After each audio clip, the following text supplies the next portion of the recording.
nós celebramos um dos momentos mais marcantes na história cristã, a Reforma Protestante. Mas, mais do que um fato histórico, a Reforma, ela é, antes de mais nada, um chamado espiritual.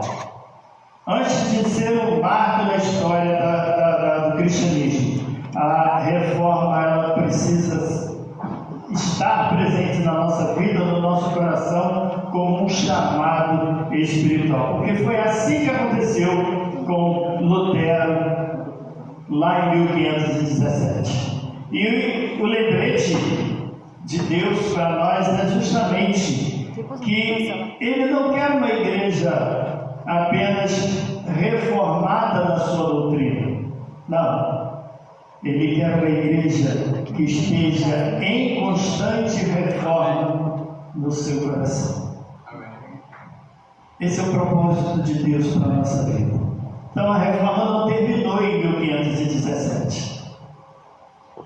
Ela continua na vida e no coração de cada um de nós. E no dia 31 de outubro de 1517, que é o momento histórico da Reforma, Martinho Lutero era um monge alemão e ele, inconformado com as coisas que vinham acontecendo, porque desde o ano 300 e alguma coisa, 329, se não me falha a memória, quando Constantino se tornou imperador de Roma, ele transformou a igreja cristã como sendo a religião oficial do Estado ou do Império. E com essa transformação, o que aconteceu? Muitas pessoas entraram na igreja, vieram para a igreja sem a verdadeira conversão, sem a verdadeira fé no sacrifício de Cristo na cruz do Calvário. E com a entrada dessas pessoas, a igreja foi se deformando. E por conta dessa deformação, Lutero foi um dos que começou a se incomodar com as situações. Então, no dia 31 de outubro de 1517, ele chega na abadia de Wittenberg, ou de Wittenberg, como alguns dizem, e cravou lá suas 95 teses. Ou seja, protestos que ele tinha da sua inconformação com os abusos que a igreja estava cometendo naquela época. A salvação passou a ser fruto das obras. O perdão do pecado passou a ser uma negociação, uma troca por indulgência. E você comprava aquelas indulgências e tinha a sua liberdade. Mas interessante, indulgência me lembra indulto. O que é o indulto? Temos ali um advogado que pode traduzir isso para a gente. O que é o indulto? O indulto é aquele perdão de um crime que um líder de governo dá a um criminoso. E diz que ele, daquele crime, ele está livre. Isso é o indulto. A indulgência tinha exatamente essa ideia de que aquilo que você cometeu, você vai lá, se confessa, e por isso até hoje a igreja romana usa essa prática, vai lá, se confessa, e a partir da confissão você está livre daquilo que você confessou, pura e simplesmente. Mas não tinha nada a ver com arrependimento. Você não precisava se arrepender para receber o perdão. E na verdade, quando a gente estuda na palavra de Deus, o perdão, ele vem a partir do arrependimento. E Jesus, quando curava, o perdoava, ele dizia para a pessoa: vá e não peques mais. Arrependa-se do teu pecado e serás salvo. Então a ideia da reforma, a igreja havia se afastado da verdadeira simplicidade do Evangelho e começou a pregar a salvação através de obras e através de indulgências, e muitas outras coisas foram entrando na igreja Inconformado com aquilo, ele não quis. A ideia não era criar uma nova religião, fazer uma coisa totalmente nova, não. Ele queria simplesmente trazer de volta a origem da fé cristã. E a sua coragem ecoou por toda a Europa naquela época, quando ele disse: aqui estou, não posso e não vou me retratar, pois a minha consciência está cativa à palavra de Deus. E a primeira pergunta que nos vem à mente: a que ou a quem a nossa consciência está presa, está cativa? A palavra de Deus, a vontade de Deus, ou algumas coisas que se pregam por aí? Aqui está cativa a sua consciência. E Lutero disse, quando foi inquirido pelas autoridades do clero romano, ele disse: eu não posso ir contra a minha consciência, porque minha consciência está cativa à palavra de Deus. E assim reacende a fé genuína, a fé verdadeira e a centralidade à palavra de Deus. E eu gostaria que os irmãos abrissem a palavra de Deus lá na carta de Paulo aos Romanos, que nós estaremos meditando justamente sobre esse tema: reforma ou reformados, mas ainda precisando de reforma. Reformados, mas ainda precisando de reforma.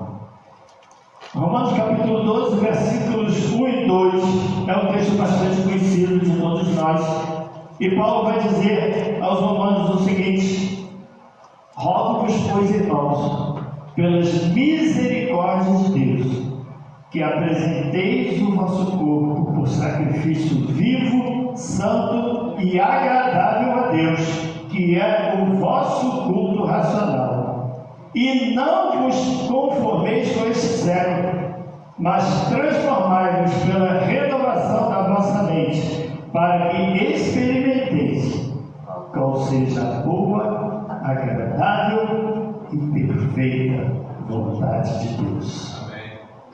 Portanto, meus amados, eu quero convidá-los nessa noite a refletir, à luz do texto de Paulo aos Romanos, qual o verdadeiro significado da reforma para nós, nos nossos dias, nos dias de hoje.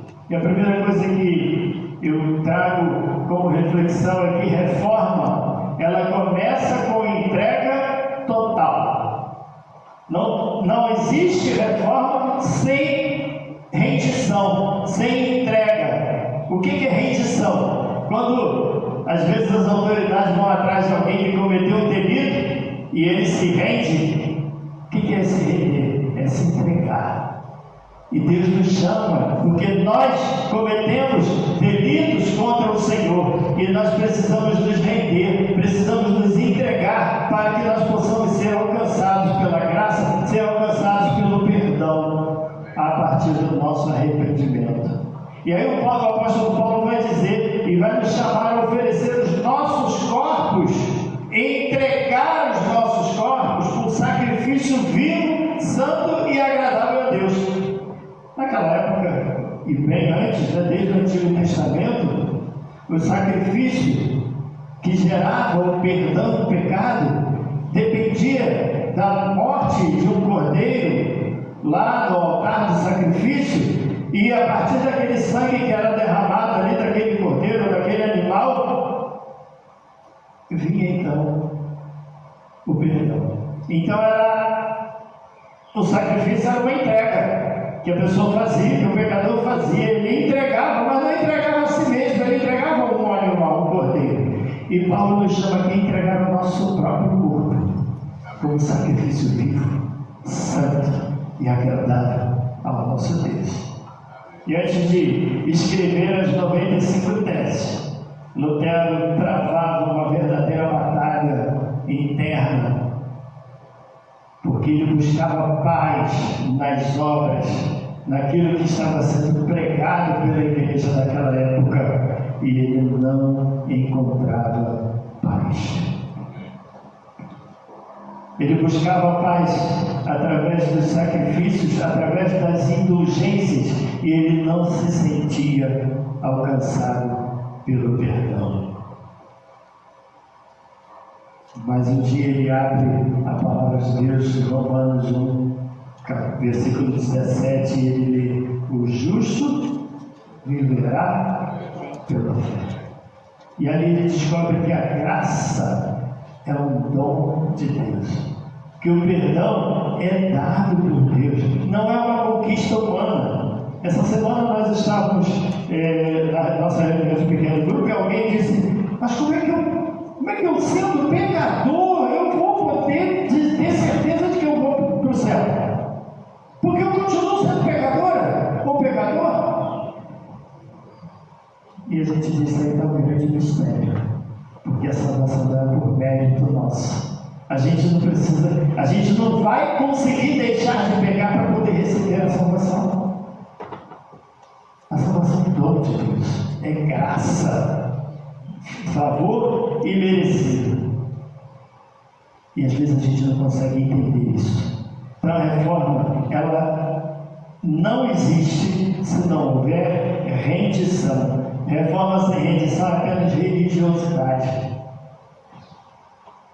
Podemos conhecer doutrinas certas, mas se o coração não for quebrantado, vamos viver deformados espiritualmente. E Deus não quer uma igreja apenas que tenha conhecimento. Deus não busca uma igreja somente informada. Ele quer uma igreja reformada, uma igreja que se renda aos seus pés. E a gente costuma cantar: eu me rendo aos teus pés. O quanto de sinceridade existe quando nós cantamos esse cântico.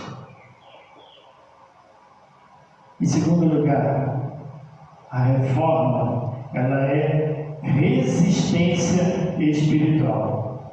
Uma mente que não se conforma. Olha o que Paulo diz aqui aos Romanos.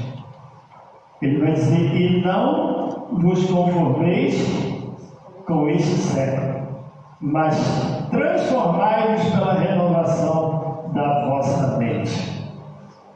O termo aqui, não vos conformeis com este século, traz a ideia realmente de tomar forma. A gente, quando quem trabalha na área de qualidade, usa muito essa expressão: está conforme, ou está de acordo, está com a forma correta. Não nos conformarmos com esse século traz exatamente essa ideia de não tomarmos a forma do mundo, mas assumirmos, como nós vimos há 2 semanas atrás, nos pequenos grupos, temos o dom ou o fruto do Espírito. E o que é o fruto do Espírito, senão nós temos as características de Cristo? Isso é não se conformar, é não tomar a forma do mundo, que infelizmente muitas vezes entra dentro das igrejas e a gente acaba se conformando com aquilo, achando: cara, isso é normal, todo mundo faz. E aí vamos dizer, quando a gente era pequeno: você não é todo mundo.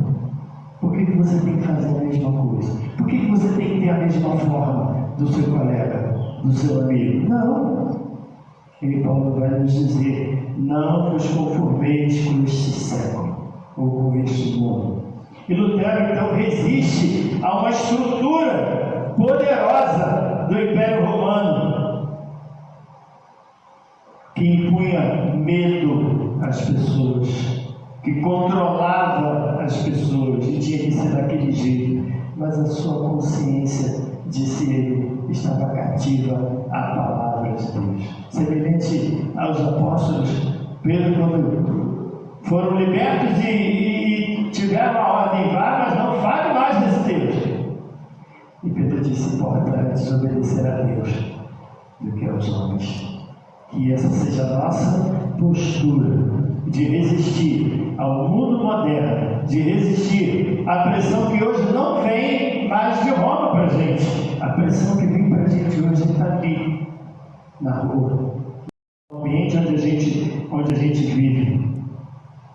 Não vem do clero romano, vem daquilo que a gente encontra quando a gente sai daquela porta para fora. E a cultura hoje do mundo é: adapte-se, você precisa se adequar.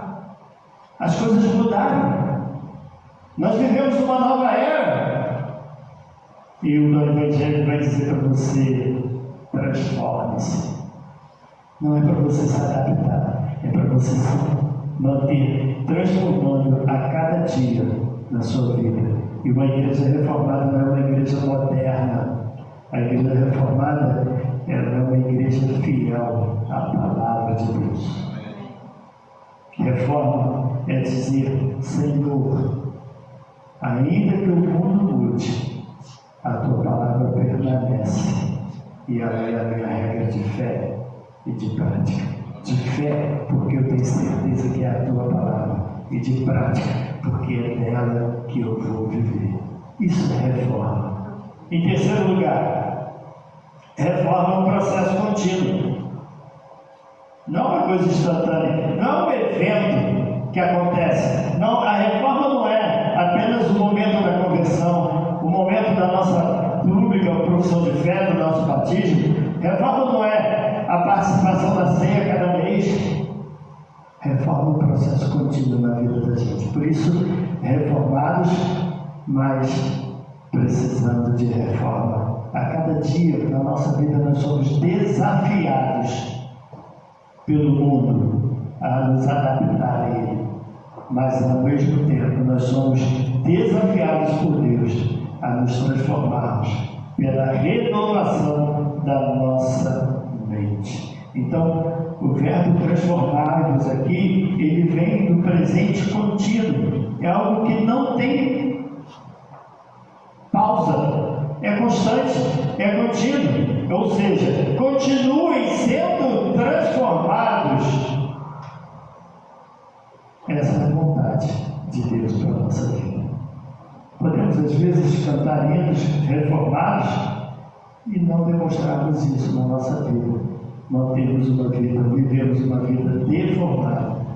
Porque a verdadeira reforma é o Espírito Santo a cada dia moldando o nosso caráter, nos dando as características de Cristo através do fruto do Espírito que deve estar em nós. Reforma é quando o Espírito corrige os nossos hábitos, purifica as nossas intenções e renova a nossa fé. E em quarto lugar, último, mas não menos importante, reforma é viver para agradar a Deus. Uma igreja centrada em Cristo. Olha o que Paulo diz aí, já no finalzinho do versículo 2.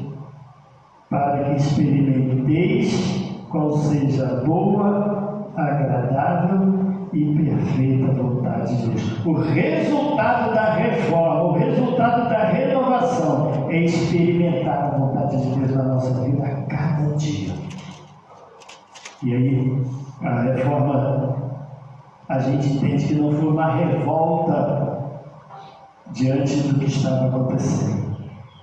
Não, os reformadores não usaram da força para buscar a reforma, não, eles simplesmente queriam voltar à essência da palavra de Deus, à essência do cristianismo. E aí a base ou a síntese da reforma são o que nós conhecemos como os 5 solas: somente a Escritura, somente a fé, somente a graça de Deus, somente Cristo e somente a Deus devemos dar glória. Tudo isso aponta para o centro, o Senhor Jesus Cristo.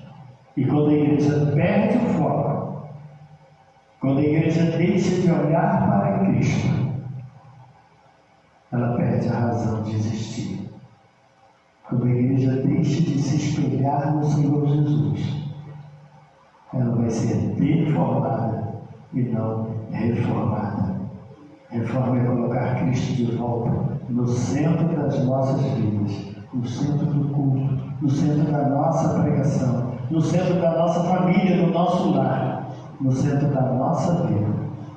E para concluirmos, como dissemos, a reforma não terminou em 1517, mas ela continua todas as vezes que um crente se ajoelha com sinceridade e diz: Senhor, reforma a minha vida, transforma o meu ser, quebra a minha vida e faça de novo. E ele continua, agora continua toda vez que nós nos rendemos ao Senhor Jesus, toda vez que nós nos entregamos de corpo e alma. O maior inimigo da reforma hoje não é Roma, mas é a indiferença espiritual que muitas vezes está dentro das nossas igrejas. Precisamos reacender o fogo da palavra de Deus. Precisamos estar alertas, porque a igreja precisa de crentes que estejam em constante reforma. A nossa vida precisa estar em constante reforma. Que o Espírito Santo faça de nós, hoje, instrumentos de uma nova reforma. Viva, sincera, centrada em Cristo. E como aplicação, eu quero dizer para você que entende a necessidade de uma reforma constante na sua vida. Peça a Deus que Ele reforme, em primeiro lugar, o seu coração. Decida hoje romper com aquele cristianismo conformista, com as coisas que o mundo traz para dentro da igreja, e renova a sua mente, como Paulo recomenda. Seja instrumento de reconciliação, seja instrumento de reavivamento na casa de Deus. Lembre-se, reforma começou com um homem, uma Bíblia e uma convicção. Deus ainda levanta pessoas que têm a Bíblia e que manuseiam bem a palavra de Deus, que estão convictos da sua fé. Reforma não é olhar para trás com orgulho que alguém um dia se levantou e trouxe a igreja de volta à palavra de Deus. Não é olhar para trás, mas é olhar para dentro de nós com humildade e reconhecer que nós precisamos, dia a dia, a cada instante, estar nos reformando. Reforma é reconhecer e dizer: Senhor, transforma a minha vida, quebra a minha vida e faça de novo. Eu quero dizer para você que Deus não recupera vaso trincado ou quebrado. A gente canta no cântico: quebra a minha vida e faça de novo. Eu quero ser um vaso de honra.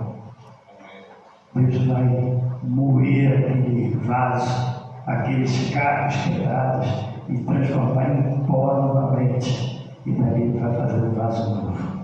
Que Deus possa dizer assim, e que você possa receber o Senhor dessa forma, com esse pensamento, em nome de Jesus. Amém? Que Deus nos abençoe. Eu volto a palavra